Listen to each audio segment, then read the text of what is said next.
Rayalaseema ఎత్తిపోతలపై Botsa versus Nimmala మధ్య కూడా మాటల యుద్ధం నడిచింది. ఎత్తిపోతల పనులు మళ్లీ ప్రారంభిస్తారా లేదా అన్న బొత్స ప్రశ్నకు మంత్రి నిమ్మల కౌంటర్ ఇచ్చారు.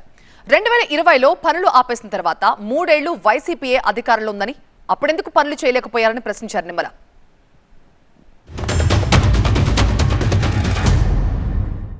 రాయలసీమ ఎత్తిపోతల పథకాలకు సంబంధించి సూటిగా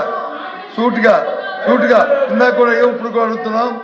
ఏదైతే ఇది ప్రధానం, ఎందుకంటే రాష్ట్రంలో అందరికి కావాల్సింది ఈ విషయం, అంతేగాని రాజకీయ అవసరాల కోసం కాదు.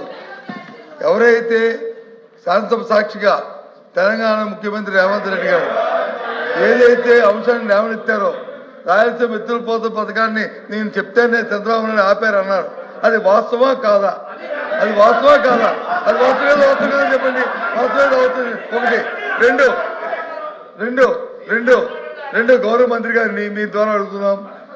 ఈ పథకాన్ని మళ్ళీ ఎప్పుడులో ప్రారంభించి ఎప్పుడులో పూర్తి చేస్తారో దయచేసి మీరు సమాధానం ఉంటే చెప్పండి, లేకపోతే సమాధానం పంపించండి.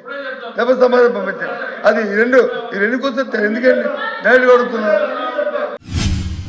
టిఆర్ఎస్ నాయకులు కూడా చెప్పారు అధ్యక్ష, ఏదైతే ఆ రోజు జగన్మోహన్ రెడ్డి గారితో మేము మాట్లాడాము, దీని మీద ఇంత మించి వెళ్ళకు, నీకు ఆ రాయలసీమ ఎత్తిపోతల పథకం పేరు చెప్పి నీకు ఏం కావాలో అవి నెరవేర్చుకో, నీళ్లు మాత్రం అడక్కని చెప్పి మేము అడిగాం.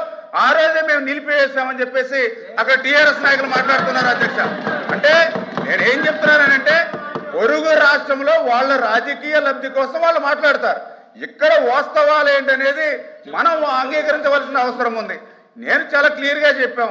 మరి బొత్స సత్యనారాయణ గారు సీనియర్ మంత్రి అయినా ఆయన కూడా 2020లో జగన్మోహన్ రెడ్డి చంద్రబాబు నాయుడు గారు ఎన్జిటి దానికి స్టే ఆర్డర్ ఇచ్చినప్పుడు అక్కడ ఏదైతే దాని మీద 2.6 కోట్ల రూపాయలు పెనాల్టీ విధించినప్పుడు చంద్రబాబు నాయుడు గారు జగన్మోహన్ రెడ్డి ముఖ్యమంత్రి అంటే దానికి సమాధానం లేనిటువంటి పరిస్థితి. 900 కోట్ల రూపాయలు బిల్ చేశారు 2021 ఎంబుక్ రికార్డు ప్రకారం. మరి 2022, 2023, 2024 అదే ధైర్యంగా మీరు ఎందుకు చేయలేకపోయారు?